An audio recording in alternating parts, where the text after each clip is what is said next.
Our After the Fall series of investigations continues tonight with a religious scholar and former West Michigan priest, Father Jacob Vellian, charged with sexually assaulting a girl from a Benton Harbor church more than 4 decades ago. He's now in India and at risk of escaping justice forever. Now we're being told by the Michigan Attorney General's office that it could take 12 to 14 years to extradite him. He's 85 years old. Here's Target 8 investigator Ken Kolker.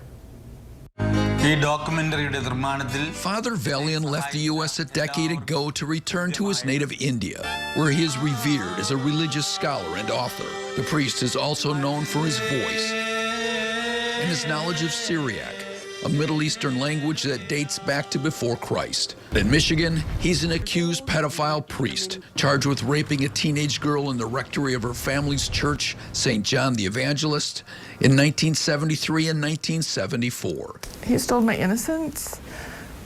He stole my sexuality. He stole my self-worth. That's probably he stole, probably most important is he stole my relationship with God. Last May, the state charged Vellian with 2 counts of first-degree sexual assault, rape, and vowed to extradite him. He is proof positive that you cannot live long enough, nor can you run far enough away to escape our investigation. The priest denied the allegations in a letter he wrote to the church 10 years ago, calling them, quote-unquote, cooked up. Hello, Father Vellian? He also denied them again in a phone interview with Target 8 from his retirement home in India. I don't remember anybody. You don't remember anybody? No. Yes or no?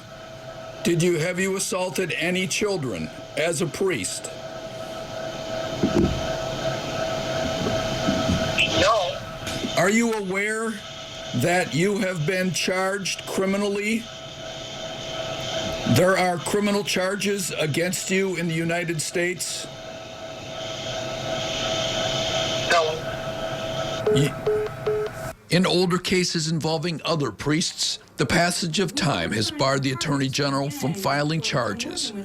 But the clock stopped on the statute of limitations in this case because Vellian left Michigan shortly after the alleged assaults. It felt so affirming to know that, he's going to be held accountable. Again, it goes back to accountability. He was going to be held accountable legally, even though he was in another country. You do want to face him in court? Oh, yeah, I would. It would be so validating.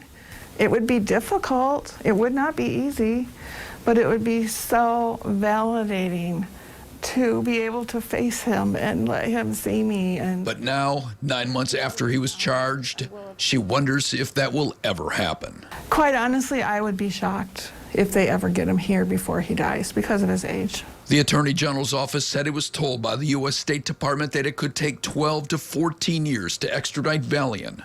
It's not clear why. In a strikingly similar case in Minnesota that got international attention, it took 8 years from the filing of sex charges against a priest to his extradition from his native India.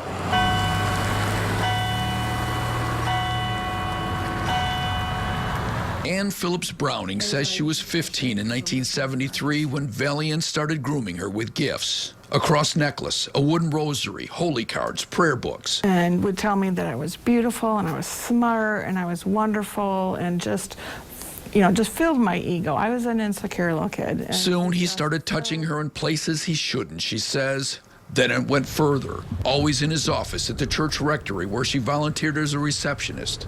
At least a dozen times. Once, she says, the church's lead pastor, Father Leroy White, walked in on them. We jumped and he turned to me and he yelled at me and he goes, "What are you doing back here? You shouldn't be back here." The priest who had walked in on them later was accused himself of sexually assaulting a girl and of touching several women, allegations found credible by the church. After reporting Vellian to the diocese in 2010, following years of therapy, the priest's accuser started tracking him online. He worked in the 1990s as director of a secondary school for boys and girls in India.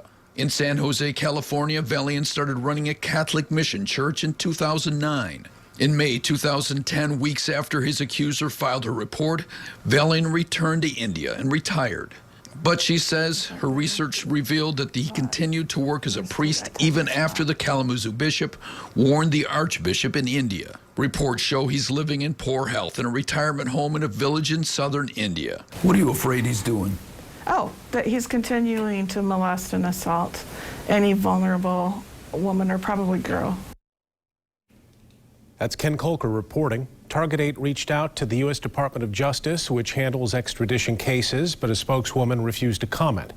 As for the survivor in this case, she has finally returned to the church that she loves, and she's using her pain to help troubled kids. We have that part of her story and recovery over at woodtv.com.